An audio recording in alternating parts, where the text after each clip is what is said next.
It's National Letter of Intent signing day across all of college football. Orange head coach Dino Babers joins us. Another crop is in, and coach close to 20, about 24 new recruits. I know this is an exciting time. This is like Christmas for college football coaches. How about a general overview of what you and your staff have done here and how you're feeling at this moment with the next group in the Ohana? Well, I tell you what, first of all, my hat goes off to the staff. They really did an amazing job. When you think about this class being second highest class we've had since we've been here and recruiting the entire thing through a pandemic, it really is amazing when you look at the numbers, 11 offensive guys, 8 defensive guys, and 15 guys that are taller than 6'3", 2 New York signees that are top 5 so far in the state of New York. Really, really excited about this class. And I'm going to add this. I know this is a long opener, but based off of the new rule with the pandemic, this class really combines with the class that was out on the field playing Notre Dame, the freshmen that were out there playing with against Notre Dame. And these two classes combined to make one. And there's no doubt this will be the best freshman class that we've had at Syracuse in a long time. So we go through this exercise every year, and you have 18, 20, 22 guys that come into the program, and some people follow recruiting more than others, but it's just a list of names, and they're all good high school players and captains of their high school teams. That's all fantastic. You don't know how that plays out until you see them in uniform, but you're coming off a season where you had so many freshman contributors. In other words, Sean Tucker's name was just on this list last year, and Garrett Williams, and on down the line, Stephon Thompson. You had 5 freshman starters on defense in some games this season. Is that part of the optimism here, that your recruiting is working, and if you've gotten another representative class, they ought to be able to make an impact for you? It really should. I mean, I'm fighting, I am scratching, I am clawing every day to make sure that I'm around to coach these guys when they get to be juniors and seniors, because they really should be outstanding. We've got guys at every position. We're going to have a lot of depth. And based off the numbers, it should be something that we should be really proud of in 2 to 3 years. What worked for you? We know that when you win 10 games, that opens up recruiting a bit. This year you didn't win 10 games. In fact, you lost 10. I know the recruiting is sort of latent. Like, you didn't recruit all of these guys while you're losing 10 games in the season, but you got them in the boat, and you had people stand by you over the course of the year. Why is that? I think the biggest thing when you look at recruiting, I think people look at like the last 2 years. So this recruiting class was recruited off of 15 wins, 15 wins, 10 losses. But you divide that up, that's 2 winning seasons. I get it was 1 winner and 1 loser, but that's the kind of how the way recruiting looks. And then I've got to take my hat off to the football team, for doing such a great job of being COVID-free, one of the 2 teams in the ACC that never had a COVID hiccup. And then the other thing is the way they went out in the football field and played games. We only won 10, we won 1. But when you look at the youth that was out there and the way they competed all the way through to the Notre Dame game, I think what you saw and what the young people could see was a bunch of young guys out there fighting, and they could see how they could insert themselves and make this team even better. You addressed offensive line in this class with 5 signees. What has your time as football coach here and the results and your ups and downs on the field told you about what you need to do with offensive line? We can't have enough of them. What we went through this year, I don't ever want to go through that again. We will continue to increase our numbers there. We're not going to go crazy about it because there's other positions besides that position. But I don't ever want to get in a situation where we don't have enough of those guys again. So we are definitely going to push the numbers in that direction to make sure that not only do we have enough of them, but that we've got enough in the oven developing that we never have to get to the situation where we have to play guys from other positions in that position. Highest ranked recruit on the offensive side is an offensive lineman, Enrique Cruz.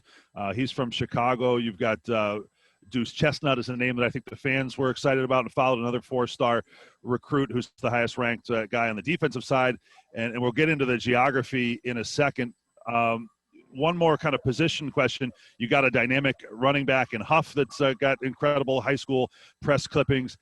And then a quarterback from California and Justin Lamson. My feeling is that when you're finding a quarterback that's not in your backyard, you're really targeting that person for your system. Who is Justin Lamson? I don't want to tie him to anyone, because the first thing people are going to say, you're going to watch him. If you watch him on tape, you're going to go, he reminds me of so-and-so. And I really think it's not fair to tie a young man into something like that and the expectation of a previous player. Now, all that being said, he's a young man that went to the exact same school as Ian Book, the quarterback from Notre Dame, that has an opportunity to, he's in the Heisman talk. So that's very interesting that they're at the same type of high school. But I think he's a very intelligent young man. He's a young man that played defense before he started playing offense. The last guy that I coached like that was Jimmy Garoppolo. Jimmy Garoppolo played linebacker as a young man and then went to quarterback in high school later on. So I'm really into those guys that can play both sides of the ball, especially when it comes to the leadership skills that are necessary to be a leader and to be a quarterback on a good football team. And, we like him. I hope that everybody else likes him on tape too, and then we'll see what he does when we throw him into the oven and see what comes out, whether it's some bread or whether it's a cake. Sure. I know you love multiple position guys, and I know you love multi-sport guys. So not just football, but guys that can go out and bang in the winter on the basketball court. We know how football players play basketball, and maybe they throw shot or do something like that in the spring, or run track or play baseball, et cetera. So that's an important thing, and you've got a number of those here.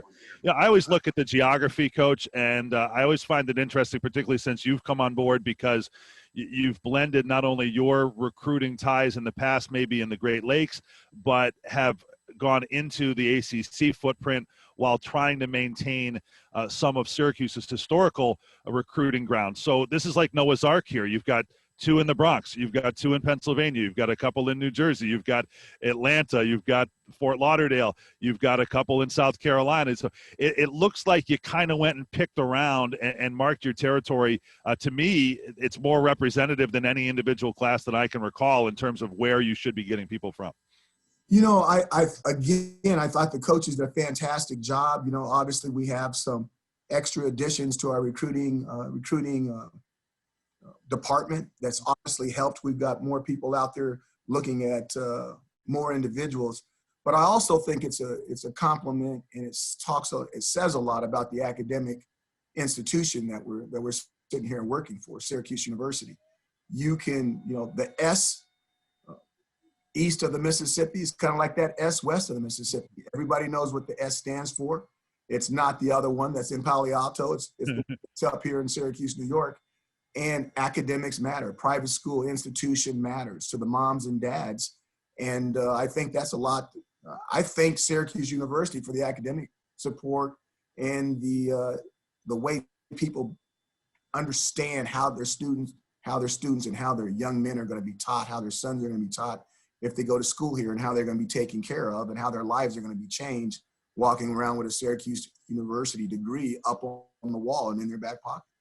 That's a good transition into the last thing I want to talk with you about, and that is the sort of return of, or re-recruitment, if you want to use that phrase, of older players in the program that had some options here. What does it mean when Josh Black, Aaron Service, Kingsley Jonathan, who, by the way, did a nice job helping appoint the next commissioner of the ACC, when they all decide, hey, they want to remain part of your program, what message does that send to everybody else? Well, first of all, as those guys are a part of me, those guys have been around me a long time, and it makes our program feel good that they still want to be a part of it. They've been around us a long time. They're not through with us. They're not ready to wash their hands with us. They can still hang around for another year and work on their master's degrees and finish their undergraduate degrees and whatnot. But they still want to be a part of the Ohana. They still want to be a part of the La Familia up here in upstate New York. And they want to go out and see if we cannot do a lot better than what we did the last time and right some wrongs. The last thing for me, Coach, would just be a bigger picture thing. Any sense of what this next offseason holds? Last year at this time, we didn't really know that much about COVID and the havoc it would wreak on the world, let alone college football. Now there should be optimism not only for your program, but at least some sort of normalcy, or at least a better understanding of how to handle it going forward. What do you expect in terms of getting guys in and playing football? I don't know completely what to expect. I think we do know how to handle it. I think think the normacy that you brought up and how we're going to go about our business based off of what restrictions we have, not only from a university, but also from a state and local governments. But I would really, really hope that we can get everybody back on campus and start to go back to normalcy, even though that virus is still out there and everybody's getting their shots, or the ones that are going to take the shots. And hopefully by the time this thing is all said and done, we have a normal graduation in the dome, a brand new dome, and have that 2020 class, walking across the stage on that floor. I think if we could get back to that, I think that would be something that everyone would appreciate, and everybody would agree that we're on our way out of the 2020 out of the 2020 and into the 2021 era, and try to get things back to normal. All right. Fingers crossed that it all kind of comes back to what we're more used to around here. Coach, thanks for your time and your work. Get some rest, you and your staff, okay? Thanks, Matt. Have a good one.